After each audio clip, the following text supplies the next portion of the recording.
Yo, what's happening, man? Welcome back to another episode of the Damn You Too Sports Talk Show. This your boy Ralph Sneaks. Checking in with you, man. Episode was this 25 we on?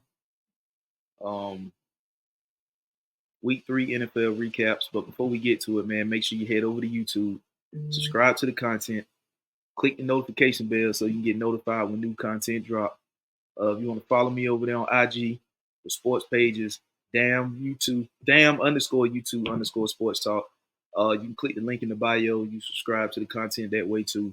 If you want to follow me on Instagram, my personal page is Ralph_Sneaks. Head over to Twitter or X. X is what it is now. It's Damn You Too Sports Talk over there on X. Follow me, I'll follow back. Make sure you subscribe, man, so you can get this content. I really just be telling y'all shit that other people can't say or don't want to say or scared to say or whatever the case may be. But I mean, I'm just telling it to you real how I see it, calling it how I see it, how it really is. And a lot of people ain't gonna say it in this way, but what I mean, it is what it is. That's how I talk. That's how I gotta, this how I gotta give my perspective on things. You know what I'm saying? Because that's how I see it. I can't talk how somebody else want to hear it, or I just gotta talk how I like to hear it and call it how I see it.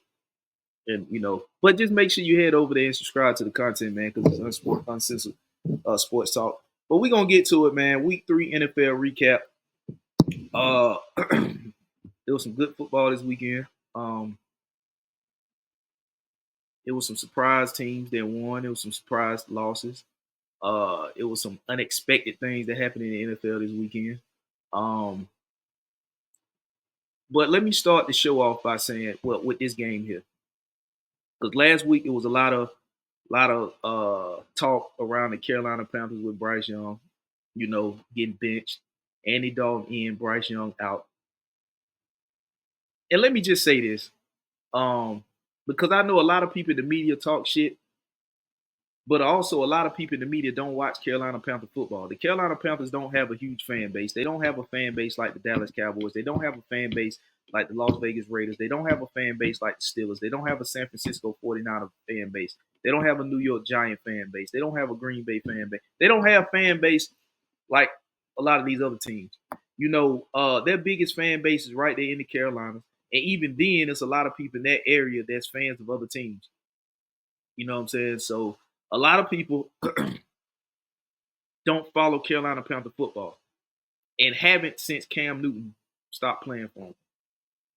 So you can't sit there and listen to everybody in the media talk shit about Carolina not paying attention and realizing and understanding what's going on over there. Yeah, they got issues. They got major issues. And their issues ain't solved after winning one game this weekend out in Vegas against the Raiders. But a lot of people talk so much shit about Carolina benching Bryce. See, as long as a team is continuing to be bad, and that's the clown show and the joke of the NFL, and people can get their jokes off and get their memes off and pop their shit off about them. As long as they still bad and not doing nothing to improve, to get better, to not be bad, people gonna clown them. But as soon as they do something to try to, get off of being the clown show, not being the laughing stock and joke of the NFL, now people want to talk shit about, how bad of a decision that was, this, that, and third. So let me just give y'all, I understand y'all seen the score if you follow, NFL through its entirety, which a lot of people don't. That's why they can't tell you about Carolina Panther football. But if you follow the NFL's entirety, Carolina won at Las Vegas this weekend, 36-22. Andy Dalton, who replaced Bryce Young. Bryce Young was benched, replaced by Andy Dalton. Andy Dalton started the game. Bryce was benched this week. Andy Dalton went 26 of 37, 319 yards, 3 TDs, and he was sacked twice. And he had a rating of 123.6. Now, need I remind you now, he did this and put these numbers up with the same exact guys that Bryce Young had. Bryce Young had these same guys in week 1 at the Saints, in which they got the hell beat out of them 47-10. Bryce Young had these same guys last week against the Chargers, in which they lost, I think, 26-3. So in 2 games with these same guys, Bryce Young was only able to put up 13 points in 2 games. Benching Bryce Young for Andy Dalton. Andy Dalton comes out there and they put up 36 points. Andy Dalton throws for over 300 yards, 3 TDs. Chuba Hubbard ran for over 100 yards rushing.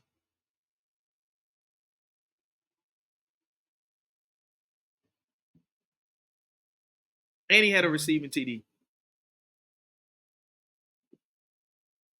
So, first of all, let me say this. If you're the Carolina Panthers, this might be your new formula.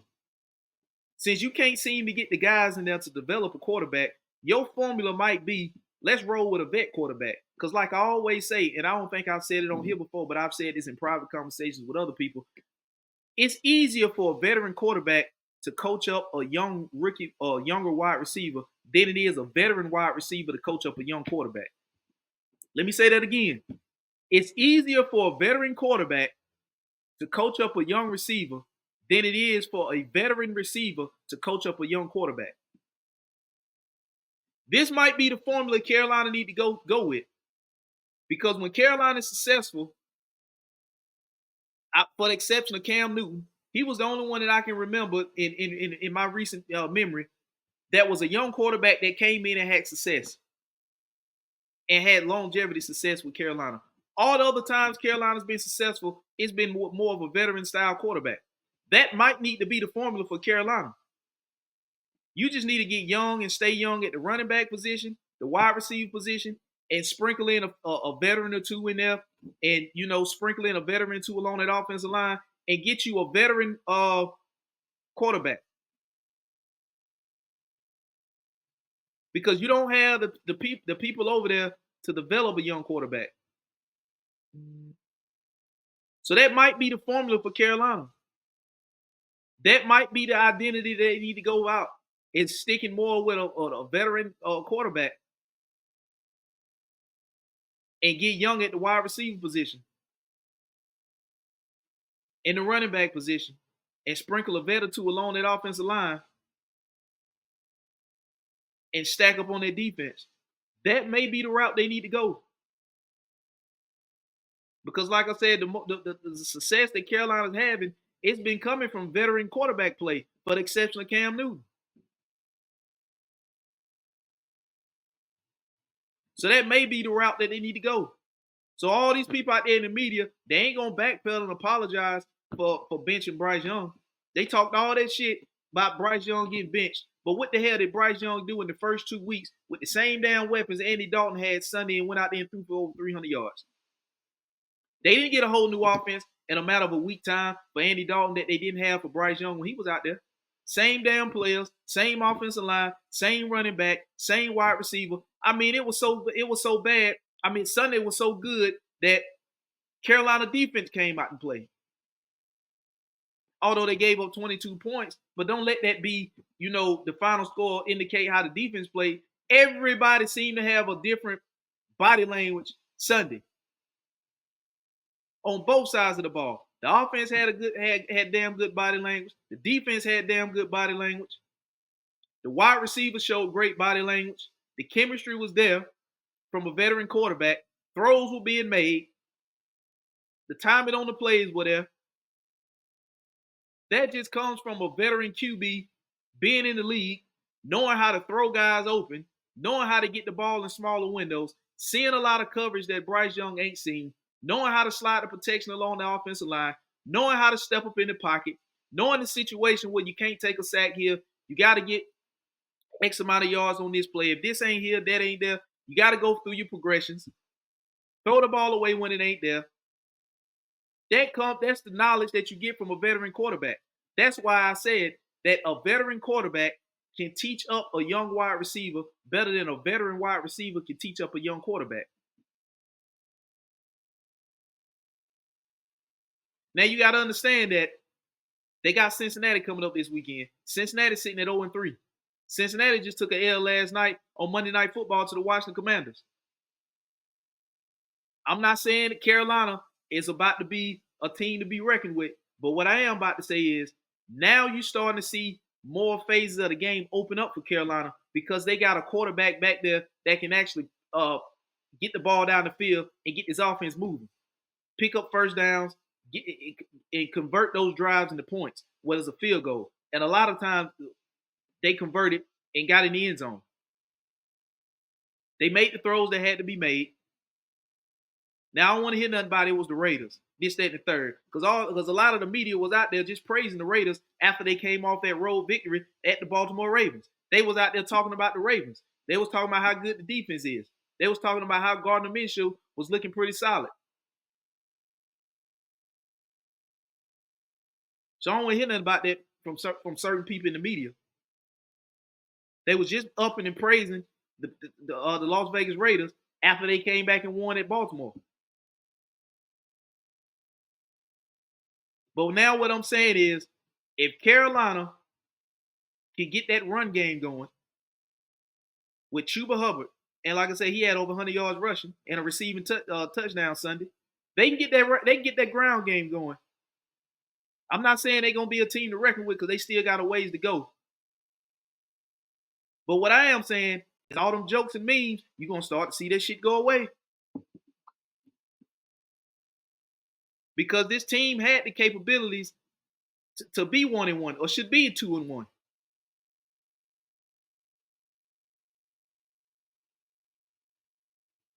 That's all I'm saying. Is now that you got a quarterback that can make those throws, a veteran quarterback that can make those throws, that now is going to open up the run game for Carolina. Because they just can't tee off on the run game because they're not worried about the quarterback play no more. See, when Bryce was back there, they didn't worry about Bryce Young picking you apart. They didn't worry about Bryce Young making those throws. So they were just able to focus and stuff the run game because they wasn't worried about Bryce. But now you got a veteran quarterback back there that can throw guys open. You got a veteran quarterback back there that can teach guys up. You got a veteran QB back there that can slide protections and make throws and know situational football. They can't just tee off and stuff and sell out the stuff to run. Now this can open up the run game. Now this money that they spent on the offensive line in this offseason, which is I think what Dave Canales wanted to do when he took the job, he wanted to open up the run game so they can take some pressure off Bryce so Bryce can be at ease. But Bryce wasn't able to do that because they were just teeing off and stuffing the run and putting everything on and forcing Bryce to make plays that he couldn't make. Now you can't do that. So now it's going to open up the run game some more. Like I said, I'm not saying that Carolina's about to go off and be a team to be reckoned with, this, that, and third. I ain't saying that. But what I am saying is Carolina is now going to look better.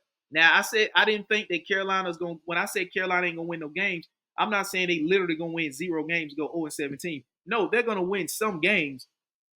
But you can start to see now more of what they could be or what they should have been. Now, if you go back and look at it, ain't no telling how many games they could have possibly won if they had started Andy Dalton and just let Bryce sit and learn for a year or two. Maybe they wouldn't have been 2-15 last year. Because I think the only start that Andy Dalton had last year was at Seattle. Bryce missed the game due to an injury, and they held him out for precautions. So Andy Dalton got the start. I think that was last year at Seattle, if I'm not mistaken. They lost that game, but in losing that game, Andy Dalton, if I'm not mistaken, had 300 yards passing in that game. So ain't no telling how many games they would have won if they had to just let Andy Dalton, a vet QB, get them through the season and let Bryce sit and learn for a year or two. I don't think they would have been 2-15.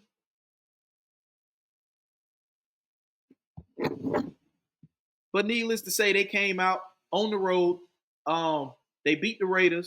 They looked energized on both sides of the ball. They came out, and the energy and the body language is completely different this week than it was the previous two. Now you got the defense feeling a little bit rejuvenated because they know the offense is not going to go 3 and out. They know the offense is not going to turn the ball over and put them in a compromising position and have their backs up against a wall defensively. They know they can sit on the sideline and catch a breather. They know they can sit on the sideline and strategize because they now got a veteran QB in there that's going to at least move the chains and give them a breather. They know they got a quarterback in there now, a veteran that's not going to have ill-advised turnovers. That's not going to have them in a situation. Now you're going to have turnovers. It's the NFL. All quarterbacks, all players, they have a turnover here and there. But this a veteran quarterback shouldn't be having them making those rookie mistakes and having them type of turnovers. So now you got Andy Dalton in there. You're not going to have the type of turnovers that you were having with Bryce Young because as a vet, he know better. You're not going to have drives where you're constantly going 3 and out. You're going to at least move the chains a couple times.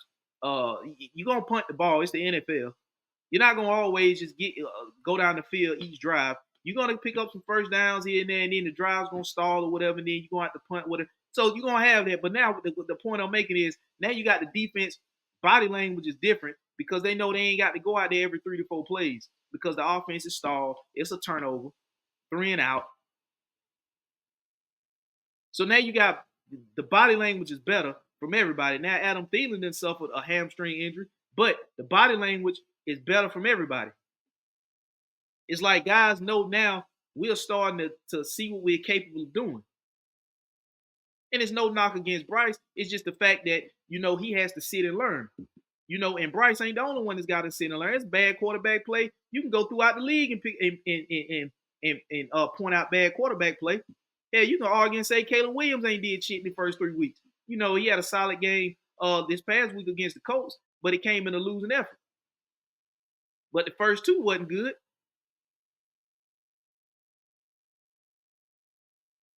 So you can go and pinpoint.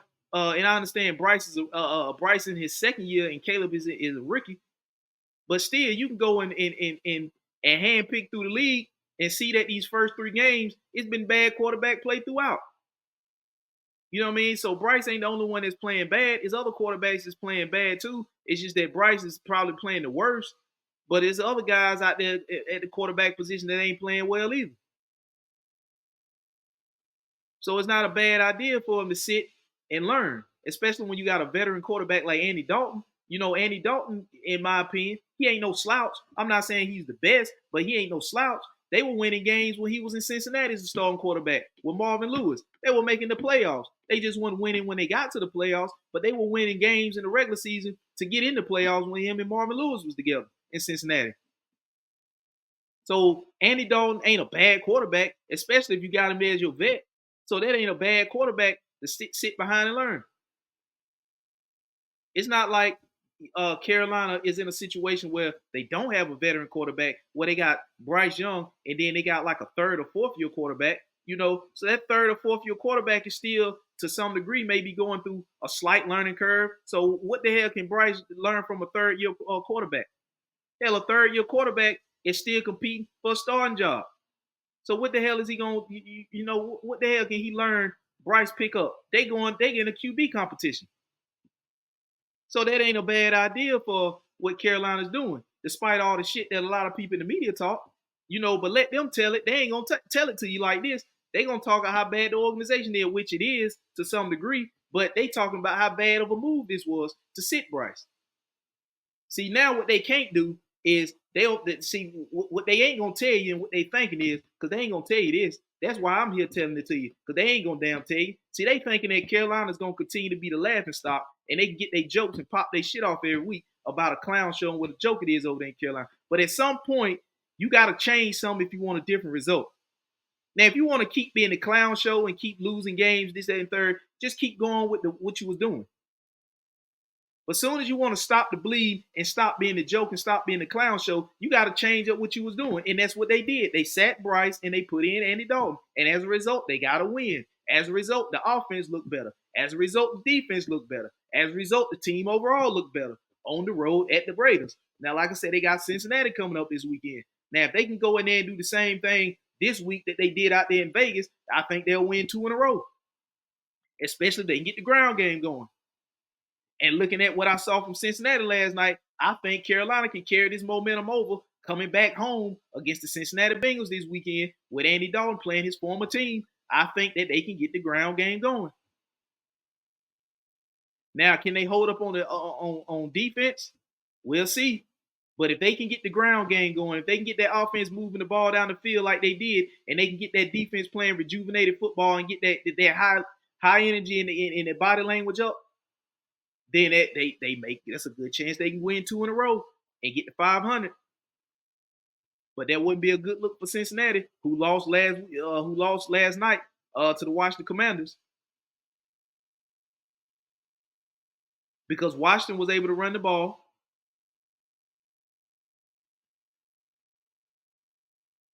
Now, if you Cincinnati, I don't know what the hell you got going on, but you sitting at the bottom of the division at 0-3, and you looking up at Pittsburgh, who is 3-0.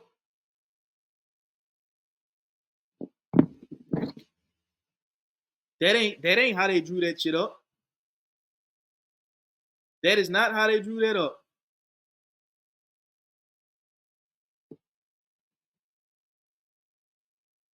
Now, I don't know if T. Higgins is 100%, but I don't know, bro. I don't know. Is it defensively? I think they took a hit defensively if you Cincinnati, because you lost some defensive pieces, and the ones you replaced it with wasn't quite on the level of what you lost. So I don't know. Cincinnati, you sitting at the bottom of the division. You 0-3. You looking up at Pittsburgh, who's 3-0, with Justin Fields. Who, by the way, let me point this out. Justin Fields is starting because Russell Wilson, who won the quarterback job in the preseason, he won the quarterback job. Couldn't go week 1 at Atlanta. Justin Fields got the start. Won in Atlanta. Then they went on the road and beat Denver, which ain't saying a lot. Although Denver just beat Tampa, but that ain't saying a whole lot. They beat Bo Nix, and then they came back home and beat the LA Chargers this past weekend. So they 3-0 with Justin Fields. And Justin Fields wasn't even supposed to be the starter. It was supposed to be Russell Wilson, but Russell Wilson couldn't go week 1 due to an injury. So they just been riding Justin Fields out. And I think that's what they're going to do. They're going to continue to ride out Justin Fields because they sitting 3-0. I didn't think they were going to start the season 3-0. And I damn sure didn't think Cincinnati was going to start the season 0-3. So if you Cincinnati, you got to fix some shit. You got to find out what the hell is going on. And I think a lot of their problems is on the defensive side of the ball. Now, it was hard to say because, in my opinion, Washington, defensively, especially in the secondary, they got issues in the secondary. But I think they do just enough to win games. And that's what they did last night. They held Cincinnati off just enough to win a game because Jaden Daniels, he had a good game. He made some plays when he had to make them. He scored. He made some throws when he had to make them. They had some gutsy play calling, and they converted. So I think what Cincinnati issues right now is mainly on the defensive side of the ball because, like I said, what they gave up defensively and replaced it with wasn't as good as what they gave up. You got T. Higgins on the franchise tag. You got Jamar Chase. He held out to get his money, which he ain't got it yet, but he gonna eventually get it. And then Joe Burrow's getting paid. I think their issue is on the defensive side of the ball. Now, if Cincinnati goes to Carolina and lay egg down there and go to 0-4, this shit is over. I'm go ahead and tell you now, this shit is over. And I think if they don't get their shit together, that's a damn good chance that could happen. Because what I think is going to happen is they got a young coach down in Dave Canals down there in Carolina. I think they're going to ride this momentum that they won last week, especially beating the team that came off the previous week, beating the Baltimore team. They went to Vegas, had a quarterback change, and the offense looked night and day compared to what it was when Bryce was under center with the same players. So now this team is believing and seeing what they could do. Like I said, Adam Thielen went down a hamstring injury. I don't think he's going to be ready for the Cincinnati game. But like I said before, a veteran quarterback, they got a week practice. A veteran this ain't a game time decision. Now, they know that Adam Thielen went out in the game. So they know they got to get this next guy ready. They got a week to do it. They're at home. They don't have to travel. They're at home. They got a week to do it to get this next guy ready to go. A veteran quarterback, in my opinion, can teach up a young receiver better than a veteran receiver can teach up a young quarterback. That's my theory. And that's what I think they're going to ride this momentum into Cincinnati. If Cincinnati ain't careful, they can go down there. They go down to Charlotte and they can go down there and head back to Cincinnati 0-4. You know what I'm saying? So this is the territory that Cincinnati got to be real careful about. Cincinnati got to be clicking on all cylinders. Cincinnati can't come in there and think that, oh, it's Carolina, they won one game. But guess what, Cincinnati, you ain't won one yet. You 0-3. You can't go down there to Charlotte and half-ass this weekend. You got to go down there and play, because if you go to 0-4, this shit is over. I'm here to tell you that now. This shit is over if you Cincinnati, if you drop to 0-4.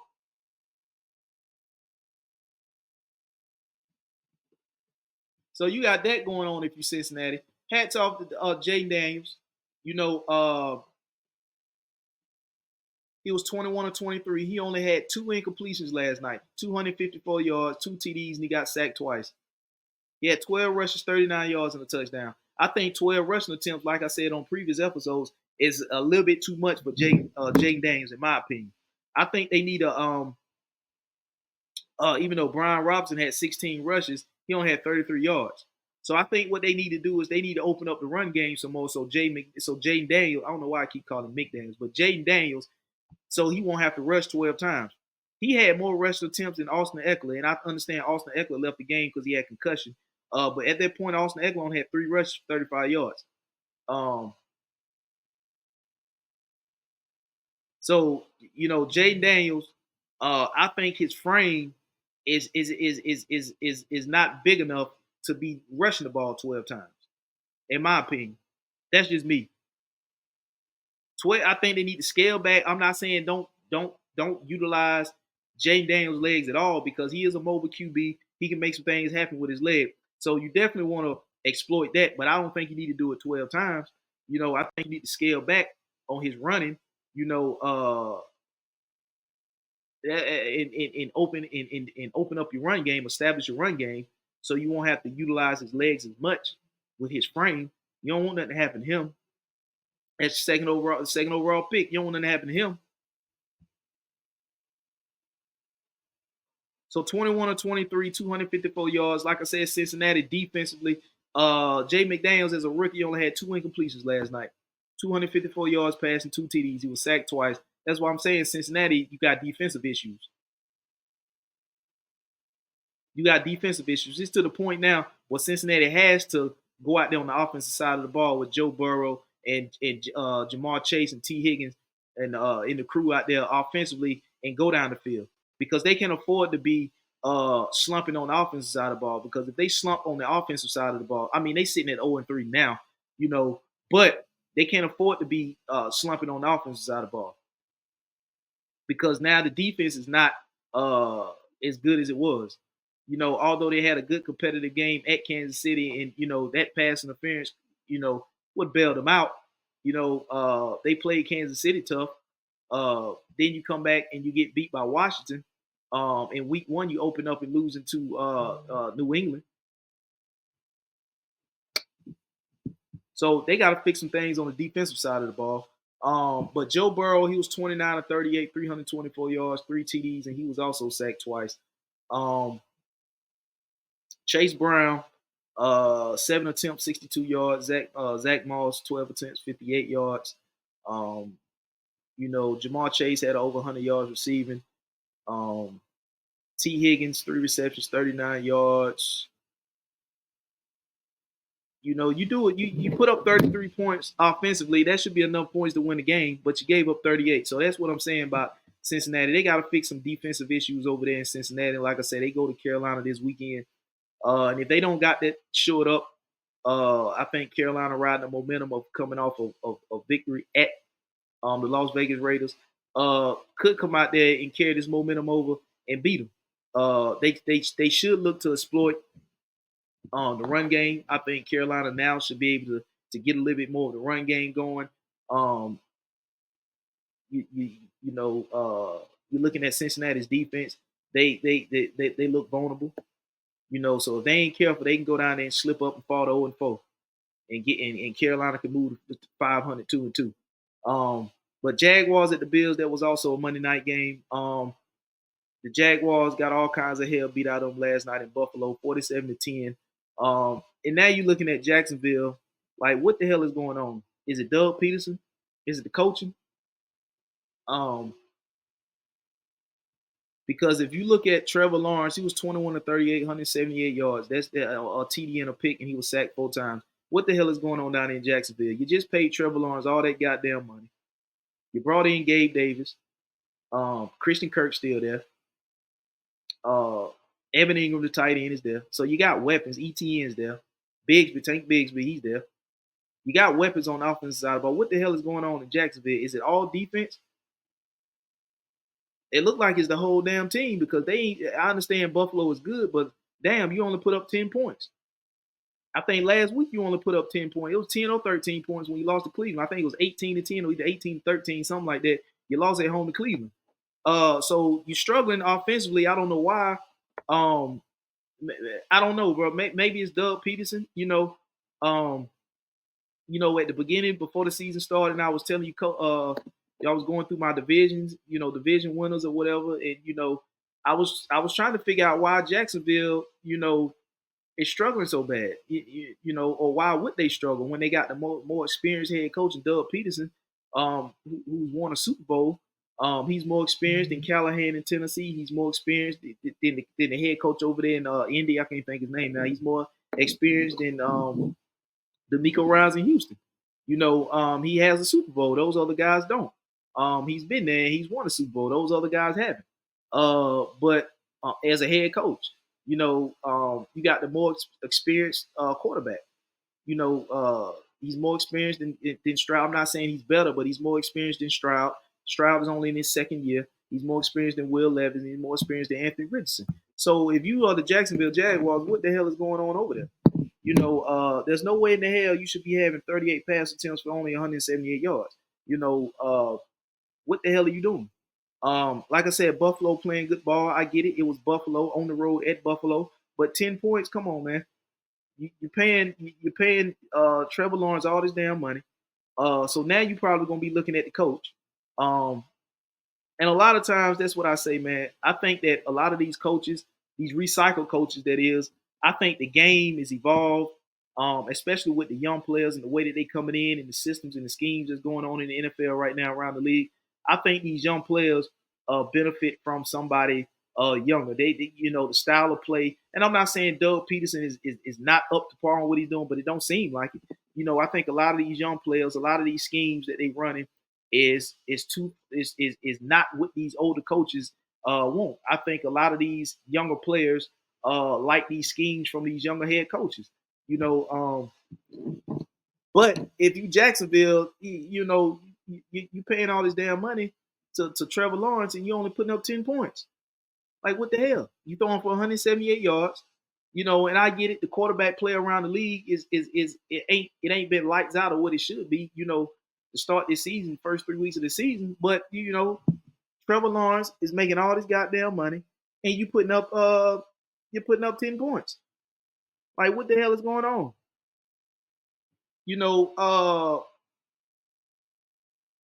I don't get that. I really don't.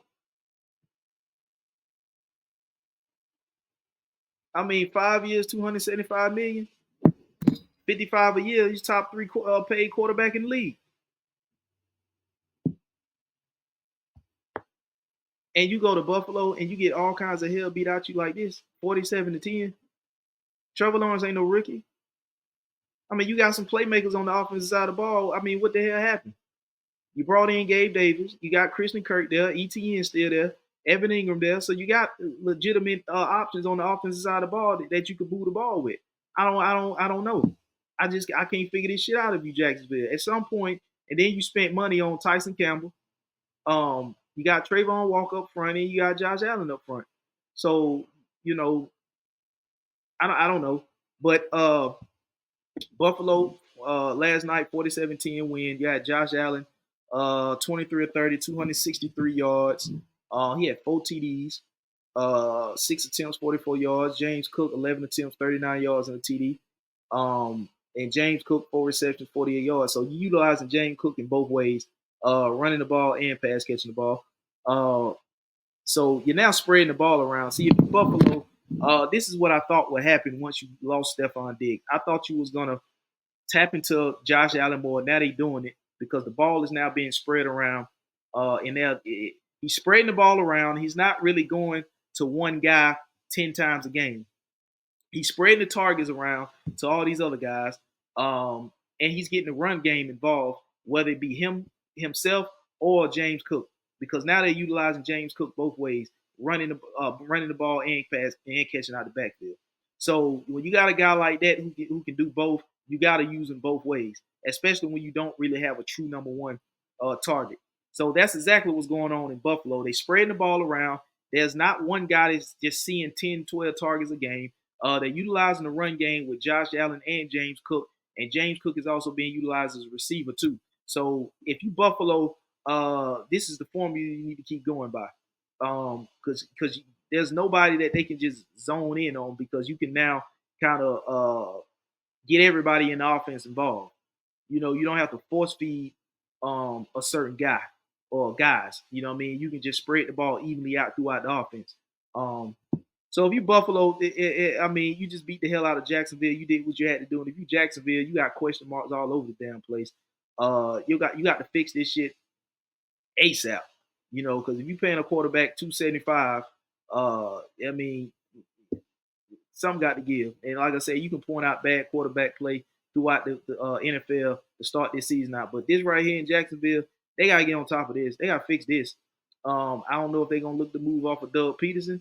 But like I said, he's the most experienced coach in that division, and Trevor Lawrence is the most experienced quarterback in that division. So they got to do something if they Jacksonville. But moving on, Chiefs Falcons Sunday Night Football. You know, Chiefs ended up winning that one 22-17. But you know, it was some controversy, as most Kansas City Chiefs close games are. There was a no pass interference called in the end zone on Pitts. I forget the guy. He interfered with Pitts in the end zone. No flag was thrown. No call was made. And then you go 4th and 1 or 4th and inches, and instead of going right at the defense, you go and run 5 yards, 6 yards to the outside, and you end up losing yardage, and turn the ball over on downs. But if you Atlanta, you sitting 1 and 2, you really could make a case that you should be 0 and 3, because I hate to say if, but we look at that last week's Monday night game in which they were at Philadelphia and Saquon dropped the pass. If he just catches that pass and he's going to get that first down, that game will essentially be over, and Atlanta would have failed to 0 and 2. Then losing to Kansas City, they would have dropped to 0 and 3. So, I think what Atlanta is right now, because they're not really utilizing, Kyle Pitts in the way that I think they should be using him. If you got a tight end like Kyle Pitts that's as athletic as Kyle Pitts and can be a mismatch like Kyle Pitts, I think they should be utilizing him all over the formation. Depending on they should have mismatches all over the place with Kyle Pitts. Kyle Pitts should not only be a tight end. I mean, if you can put him in the slot and be a mismatch, put him there. If you can put him on a linebacker at the tight end position, put him there. If you can split him out wide, and now you got two big ass receivers with Drake London and him, you do that. Kyle Pitts, in my opinion, with this offense, should be getting more targets. But see, that's the thing about it is when you have an offense like Atlanta, because I think Darnell Mooney should get targets. Drake London should get targets. Kyle Pitts should get targets. Bijan Robinson should get targets. Then you got a good second backup in Tyler Algier. So you got a lot to go around if you're in Atlanta.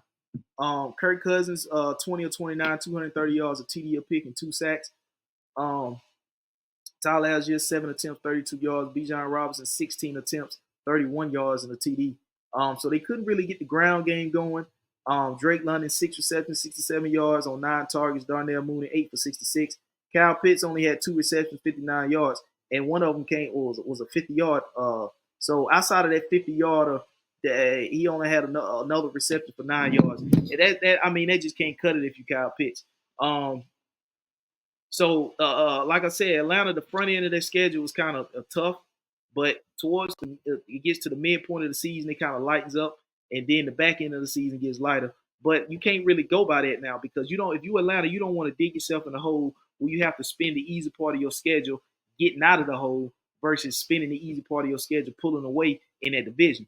That's a big difference. If you get down early in the season and then the schedule gets easy as the season goes, now you have to take those games that are light on your schedule and use those games to pull yourself out of a hole you dug yourself in early in the season. That's not really what you want to do. You kind of want to take those easy games and use them as games to kind of pull away in the division. But you still got 2 against Tampa, 2 against Carolina, 2 against the Saints. And I think they got the Saints coming up this weekend.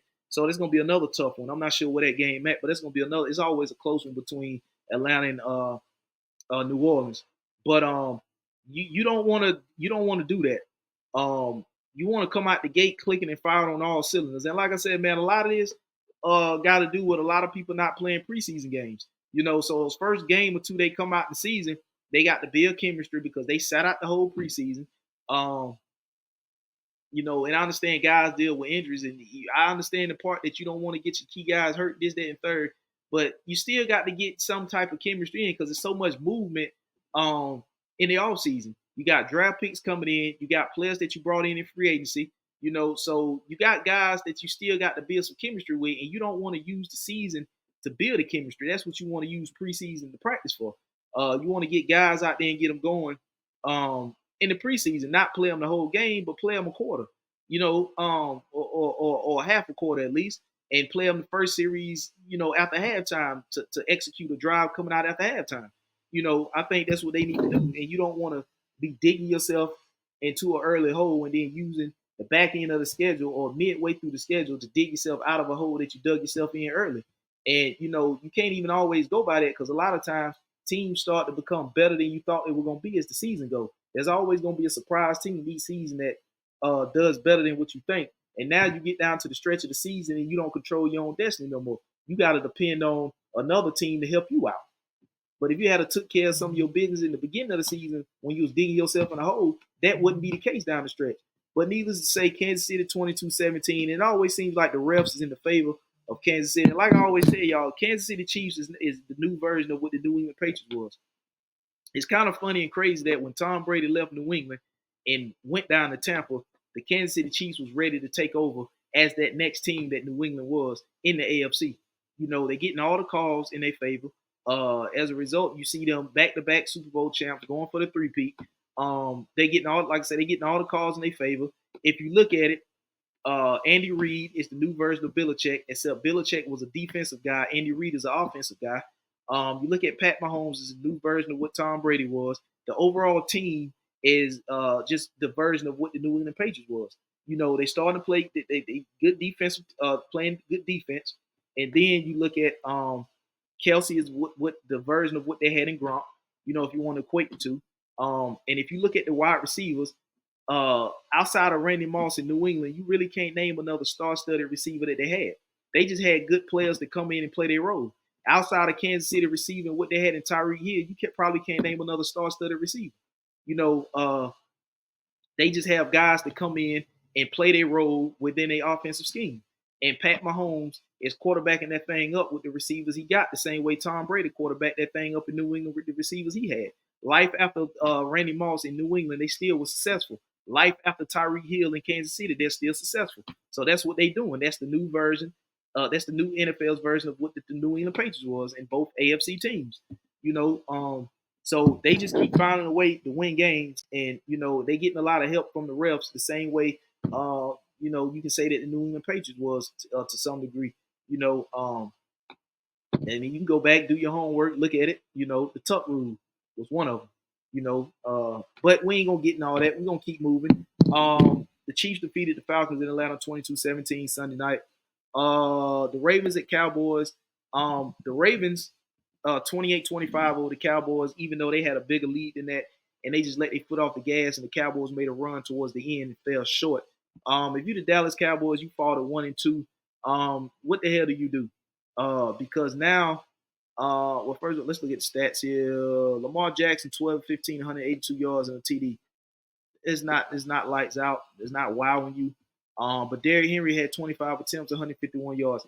Basically, what that's telling me is that they were confident that they could run the ball on the Dallas Cowboys. Now, what that's saying to anybody that's playing Dallas that's got a serviceable run, a good enough run game, they feel like they can do the same thing.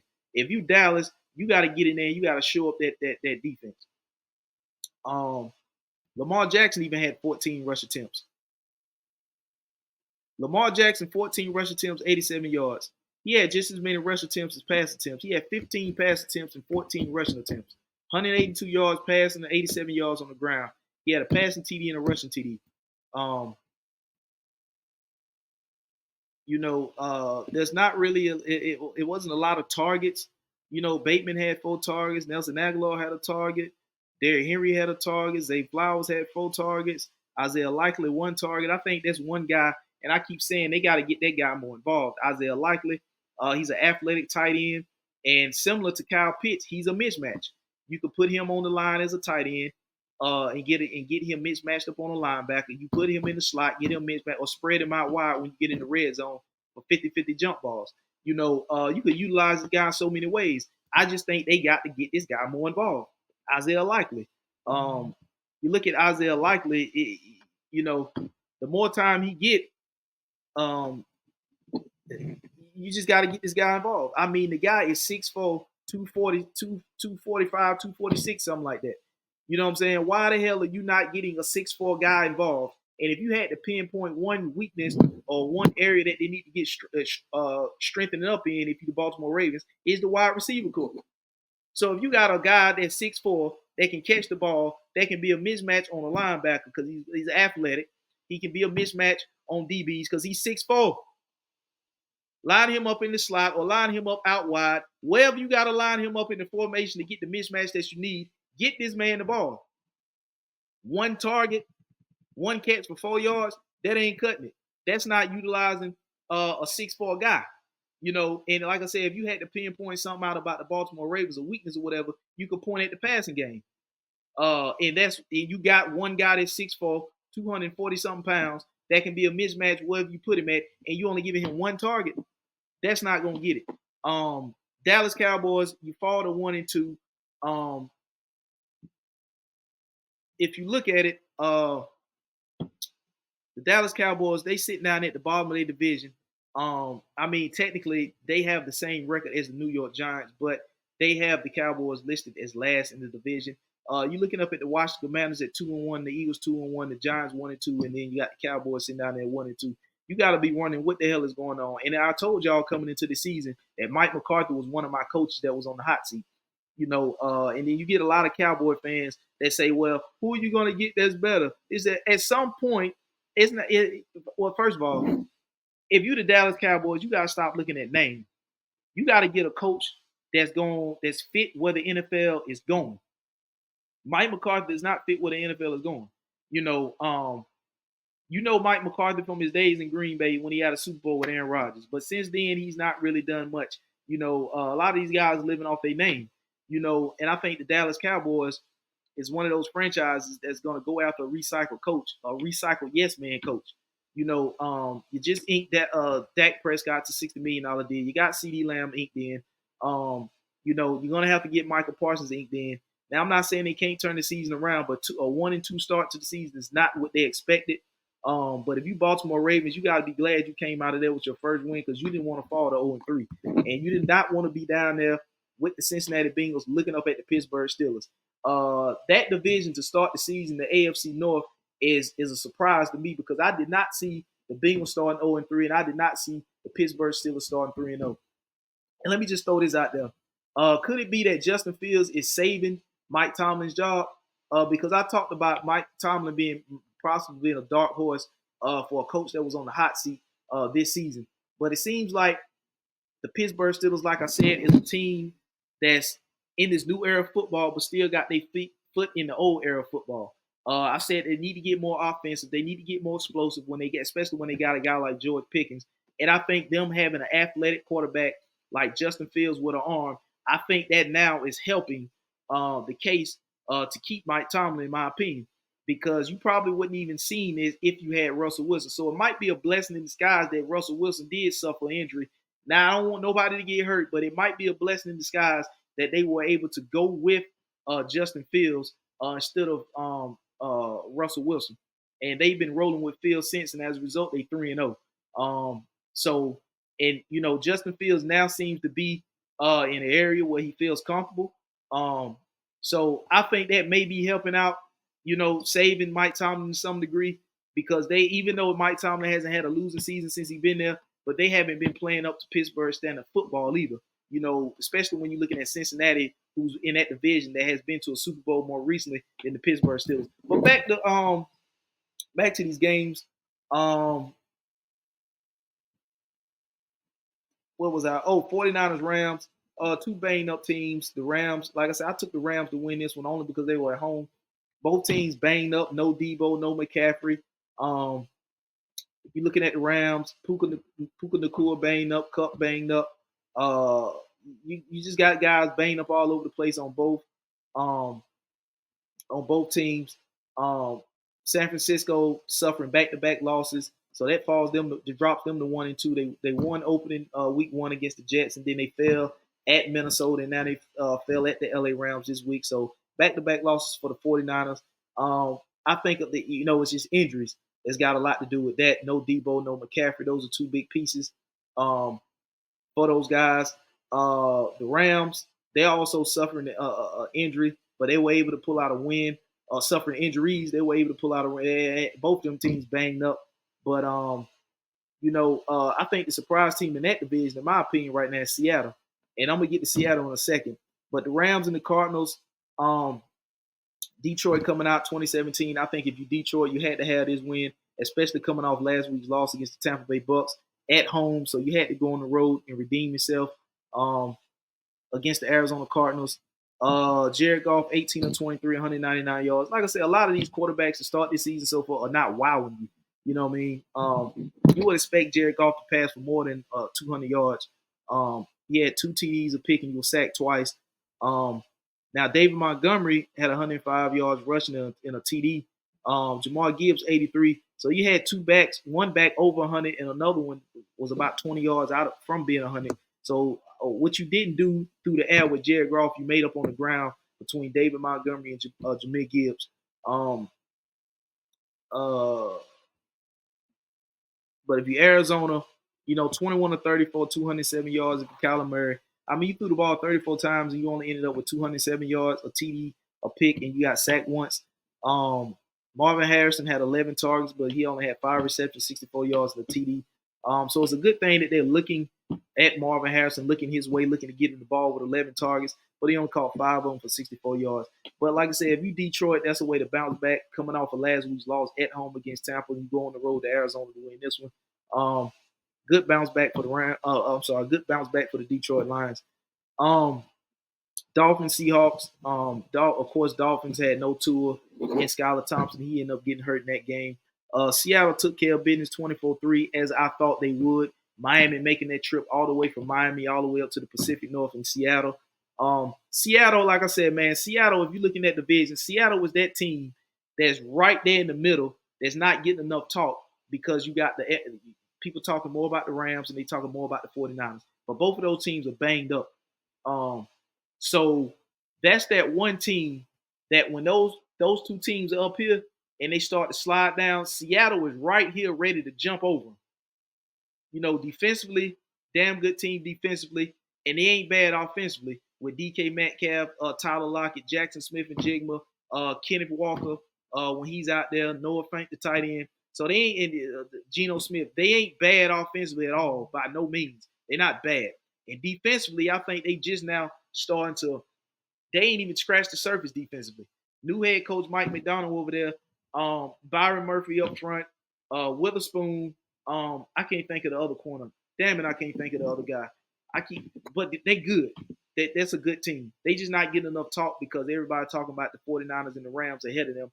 But that team is right there. As soon as one of those or both of those teams start to slide, which they are, Seattle is right there ready to jump them. And I told y'all about that when I was giving y'all my division picks, division winner picks.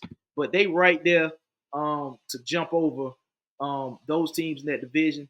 And they sitting 3-0. You know, week 1 beating Denver, then coming back going on the road, beating having an overtime win against New England, then coming back this week taking advantage of Mike McDaniels and the Miami Dolphins with no Tua, and then Skylar Thompson. He didn't finish the game. So giving up only 3 points, taking care of business. Seattle over Miami 24-3. The Bears at the Colts. Colts took that one 21-16. Taking a look at Caleb Williams, it was 33 of 52, 363 yards, 2 TDs, 2 picks, and he got sacked 4 times. That's a lot of throwing for a rookie. 52 attempts here, that's a lot of throwing for any quarterback, let alone a rookie. Any damn quarterback with 52 pass attempts.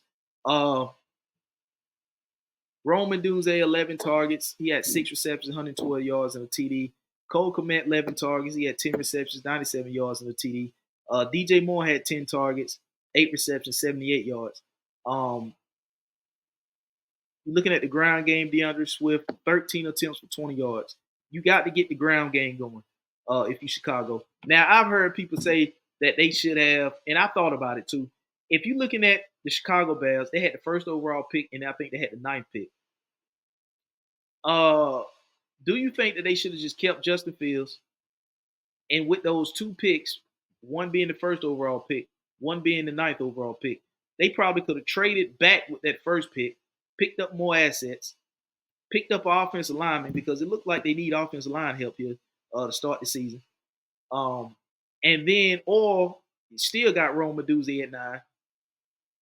You had options if you were the Chicago Bears, but you elected to go with Caleb Williams with the first overall pick. You're looking at what Justin Fields is doing in Pittsburgh. Now, I'm not saying that he was going to be able to do that in Chicago, because a lot of times what happens is a player leaves, especially a quarterback, leaves one system or one team, goes to another one, gets with another system, and it just works out. But do you think if they had just not drafted Caleb Williams, took that first pick, traded back, got offensive line help, because Joe Alt would have been there.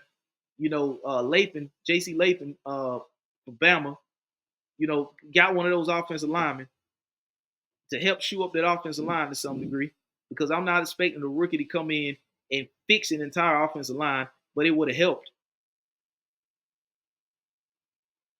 And, got Rome Medusa, or do you think they could have just traded back and still somehow got a Marvin Harrison somewhere? Even though he went 4th overall to the Arizona Cardinals. But they had options. I'm just throwing out what people saying about the first 3 weeks of Caleb Williams' play, minus this week's game, because he had 363 yards passing, 2 TDs, and he was picked twice, and he was sacked 4 times. But it took him 52 pass attempts to do it. That's a lot of pass attempts, especially for a rookie. Well, hell, it's a lot of pass attempts in general. But you look at Anthony Richards, he was 10 of 20, 50% of he completed 50% of his passes. He was 10 of 20, 167 yards. He didn't throw for a TD. He was picked twice, and he was sacked once. Jonathan Taylor, 23 attempts, 110 yards, rushing 2 TDs. I think what's going on here is just Anthony Richardson just doesn't have a lot of experience going back to his college days. So what he's going through now is he's just starting to try to get his feet wet. Last year he had season-ending injury. So they sat him out. He missed the season. He played, some games, but then he suffered an injury, and it was season-ending injury. Factor in the limited amount of games he played at Florida. Now coming into this season, they picked up the win, but coming into this season, he's still just trying to work his way back in. So it's damn near like he's in a rookie season, because the games he played last year combined with the amount of games he played so far this year, it ain't even equaled up to a half a season. It's equaled up to about a half a season. So in 2 years in the NFL, he's only had about a half a season body of work combined with the limited body of work that he had at Florida. So I think that's what's going on with the quarterback situation there. But they did pick up the win, 21-16 over Chicago. I didn't see this one coming. Houston going to Minnesota, getting the hell beat out of them. I actually picked Houston to win a close game here, but not Andy Dalton, but Sam Darnold continues to play well. You look at Sam Darnold, 17 of 28, 181 yards, 4 TDs and he was sacked 4 times, but he didn't throw a pick. So Aaron Jones, 19 attempts, 102 yards on the ground. Justin Jefferson, 6 receptions, 81 yards. Aaron Jones had 5 for 46. So this looked like more as a defensive thing for Minnesota because 181 yards, that's not lights out. It's not wowing you. Aaron Jones, even though he had 100 yards on the ground, 19 attempts. But this was more of a defensive performance by Minnesota and them doing just enough on the offense combined with how dominant they was on defense this game. C.J. Stroud, 20 of 31, 215 yards, a TD and 2 interceptions. He was sacked 4 times. You would definitely take that. Any defense would definitely take that, knowing the offensive weapons that they have and the capabilities of C.J. Stroud down there in Houston with DeMeco Ryans and that defense and what they bring. So you definitely would take that if you're on the opposing defense of Houston. Cam Akers, 9 attempts, 21 yards rushing. C.J. Stroud, 3 attempts, 12 yards. Stephon Diggs did have 12 targets. He had 10 receptions, 94 yards. Nico Collins, 4 receptions, 86 yards. Tank Dell, 5 receptions, 62 yards. So, yeah, you definitely would take that if you are the Minnesota Vikings. Now, a lot of that was coming from the fact that they were down and Minnesota was giving them underneath stuff. But, if you are Minnesota, you continuing to roll. If you're Minnesota, you are undefeated. You sitting at the top of that division right now, undefeated. Winning week 1 at New York, beating San Francisco at home last week, and then coming back and beating a good Houston team. So that's back-to-back good wins if you are the Minnesota Vikings at home against Houston and San Francisco, despite San Francisco being banged up. But you came back with another stellar performance, beat Houston at home. Not only beat them, but you put up 34 on them. So Minnesota, you got momentum to start this season, 3-0, sitting at the top of the division. And that was a damn good win over a good team in Houston. The New York Giants beat the Cleveland Browns 21-15. I didn't see that coming either. But looking at it, Daniel Jones, 24-34, 236 yards. Pretty solid performance there. Can't say nothing bad about that. 2 TDs, no picks, and he was sacked twice. Not bad at all. Can't say nothing about that. Malik Neighbors, 12 targets. He had 8 receptions, 78 yards, and 2 TDs. But if you Cleveland, what the hell is going on if you Cleveland? Deshaun Watson, 21-37, 196 yards. Again, you had 37 pass attempts, only 196 yards pass and 2 TDs. You didn't get you didn't throw a pick, but you got sacked 8 times. What the hell is going on if you are the Cleveland Browns? I understand you're still missing Nick Chubb, but Amari Cooper, 7 receptions, 86 yards on 12 targets. He did have 2 TDs. Jerry Jeudy, 4 receptions, 27 yards. Elijah Moore, 2 receptions, 17 yards. What the hell is going on if you are the Cleveland Browns? You got the hell beat out your week 1 by Dallas, and then you go down and take care of the Jacksonville Jaguars last week, and then you come back this week and just lose to the New York Giants. I don't know. I really don't know, man, what the hell is going on with Cleveland. Well, first of all, it's going to start with the quarterback player, Deshaun Watson. He's not looked good to start this season. And a lot of it got to do with these allegations and shit that's going on. He ain't been right since all these allegations with all these women came out. So you got a lot of that shit going on.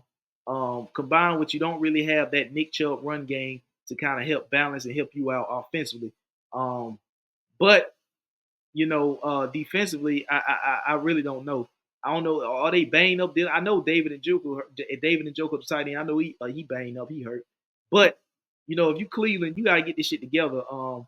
Especially with the type of money you paying this Deshaun Watson.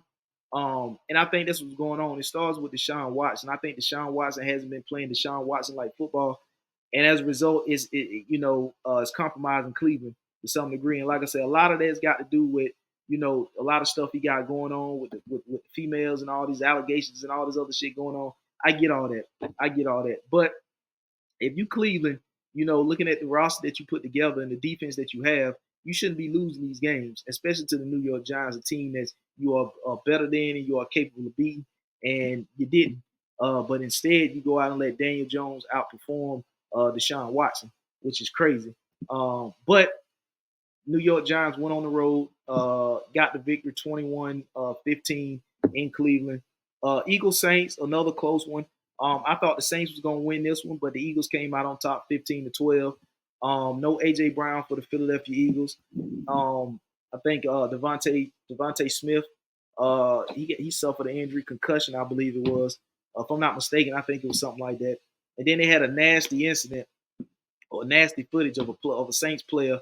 I don't know if he spit at Devontae Smith when Devontae Smith was down on the ground injured, and he got up, and you can clearly see him spit through his face mask. I didn't see where the spit landed on Devontae Smith or it landed near Devontae Smith, or he would just spit. I don't know, but spit did see it emerge out of his mouth in the direction of Devontae Smith. Whether it landed on him or near him, I don't know. But spit came out of his mouth towards Devontae Smith.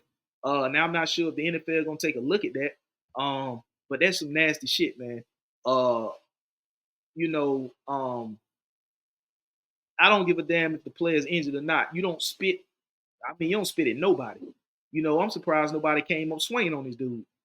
Because they were on the field when it happened. I seen video footage. I wasn't there. I just seen the video footage. But guys that were actually on the field around that play when it happened and he got up and they seen that, I'm surprised nobody tackled this dude, swung on this dude.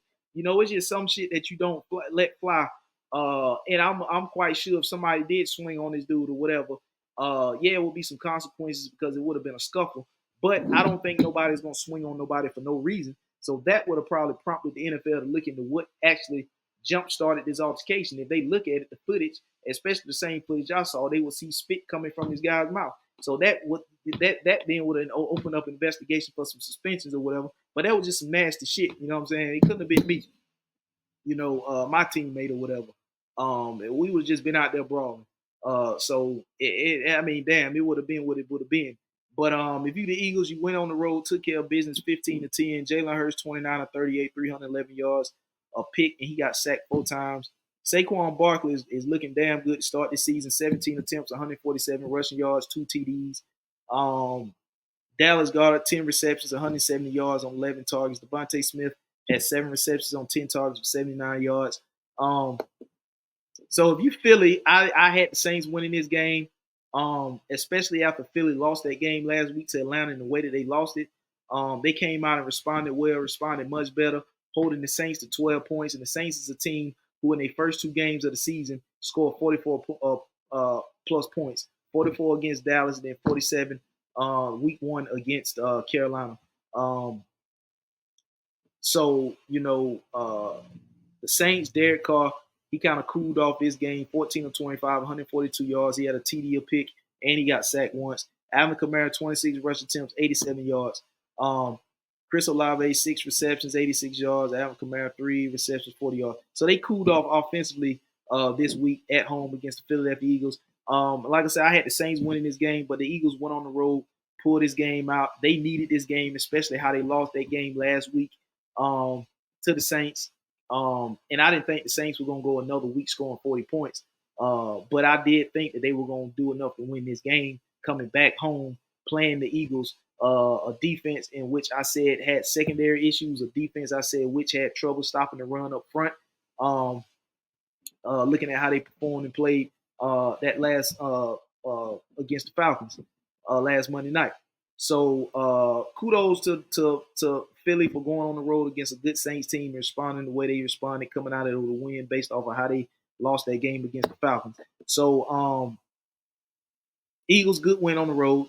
Packers, Titans, Green Bay taking care of Tennessee 30-14. Like I said, man, Tennessee is finding out that Will Levis is not going to be the guy moving forward for them.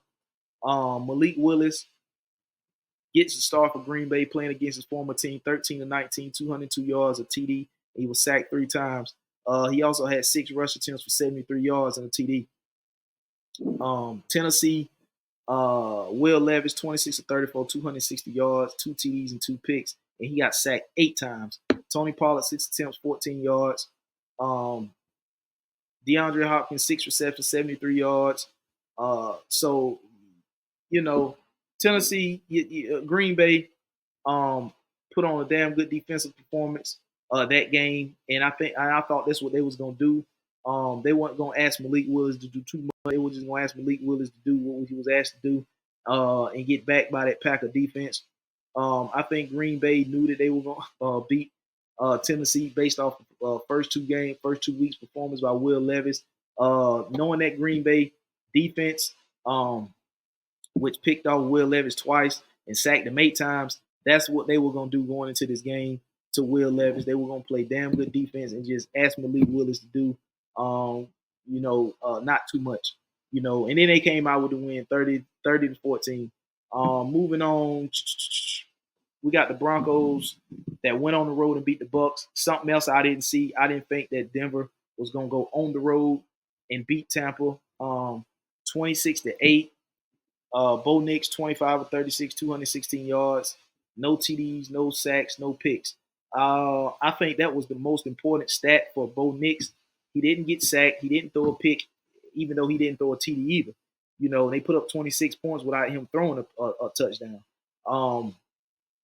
I think that's good to know if you're a rookie quarterback that you didn't get sacked, you didn't throw a pick, and you don't feel good about not throwing a TD if you're a quarterback. But when you don't get picked, when you don't throw a pick and you don't get sacked, I think that kind of overrides the fact that you didn't throw a touchdown and you still won the game, 26-7.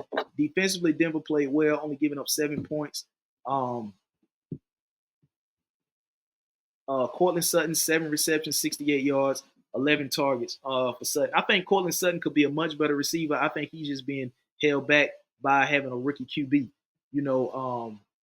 And that's not talking bad about Bo Nix, but a lot of times that's what it is when you got receivers like Cortland Sutton. You're not going to see a whole lot out of them that you should see and expect to see out of them because they're being limited to some degree by a rookie quarterback play. And I think that's what's going on in Denver with Cortland Sutton. But if you Tampa, Baker Mayfield, 25 of 33, 163 yards. He had a TD, a pick, and he was sacked 7 times. So defensively up front, Denver did the job getting Baker Mayfield 7 times. Then the back end of that defense, spearheaded by Pat Surtain, was well in coverage. It was also good in coverage as Godwin only had 6 receptions, 53 yards, and Mike Evans, 2 receptions, 17 yards. I know Mike Evans didn't have a good game. I got him on my fantasy team, and he wouldn't give me a damn thing. I had him in my starting lineup too.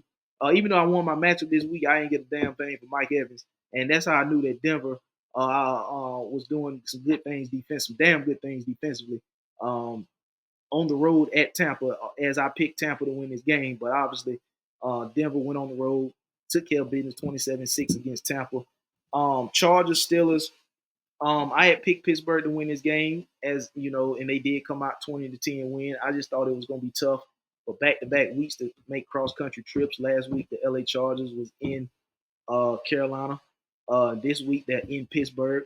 I just thought it was going to be tough to make back-to-back trips. But now, if they stayed on the East Coast all week, I don't know. But back-to-back cross-country trips, Charlotte to LA, then LA back to Pittsburgh. I mean, LA to Charlotte, then Charlotte back to LA, LA to Pittsburgh, then Pittsburgh back. That's tough cross-country. But like I said, right now, Justin Fields is playing good ball. Justin Herbert was 12 of 18, 125 yards. He was sacked twice, and he had a TD. J.K. Dobbins, 15 attempts, 44 yards. Taylor Heineke he had to come in 2 of 2, 24 yards or whatever. But back to Pittsburgh. Justin Fields, 25 of 32, 245 yards, a TD, a pick, and sacked twice. Najee Harris, 18 attempts, 70 yards.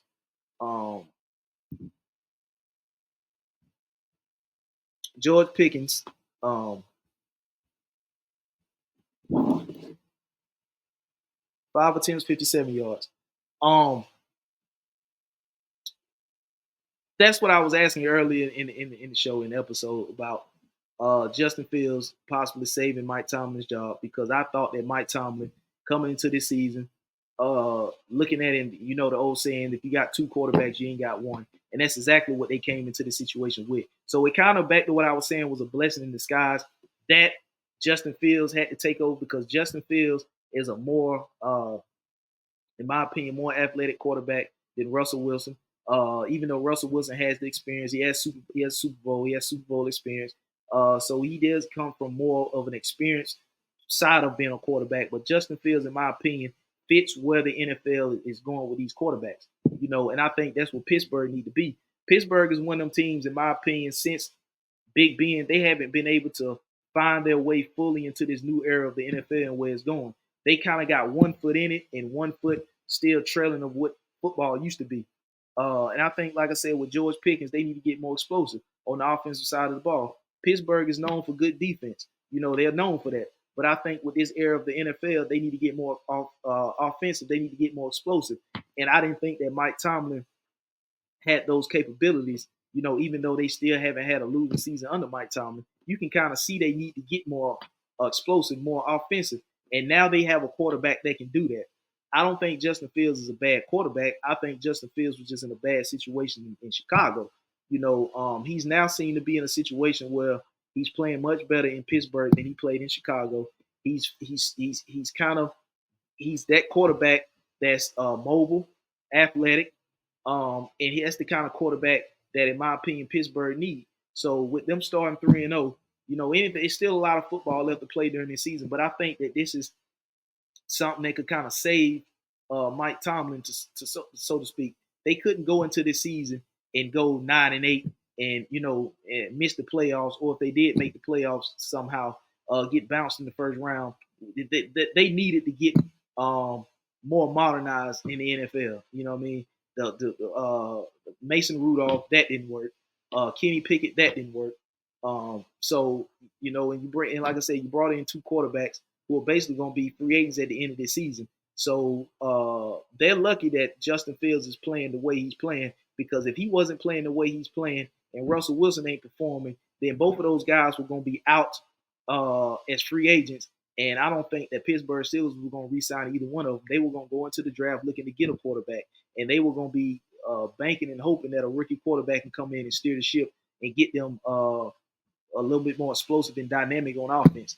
But Justin Fields, playing the way he's playing, if he continues this throughout the season, he will get re-signed and be the quarterback moving forward for the Pittsburgh Steelers. And Mike Tomlin will keep his job if this happens, combined with the fact of how they continue to play solid, stout defense. That's what I think in Pittsburgh. That's where I was at with Pittsburgh. But since Justin Fields is playing the way he's playing, there might have been a blessing in disguise that Russell Wilson couldn't go week one. And, they went on the road, beat Atlanta, went on the road, beat Denver, and then, they had their first home game against the Chargers. Now they're sitting 3-0 at the top of the division. But that's week 3 NFL recap, man. We got some pretty solid week 4 games coming up. We just recapping week 3 of what took place, what happened. That's just my opinion. Like I said, man, I'm just telling it to you from an opinion that a lot of people won't. Make sure you head over to YouTube, subscribe to the content, hit that notification bell so you get notified when new content drop. Head over to the sports page on Instagram is damn_you2_sportstalk. Click the link in the bio. You can subscribe that way. If you want to follow me on Instagram personally, it's Ralph_Sneaks. Head over to Twitter, or X, should I say X? I don't know why I keep saying Twitter, but X is Damn You Too Sportstalk over there. Follow, I follow back. And just make sure y'all stay tuned into the content, man. Subscribe. I'm gonna keep bringing y'all this uncensored content. Just subscribe and stay tuned. Until the next episode, man. I'm out. Peace.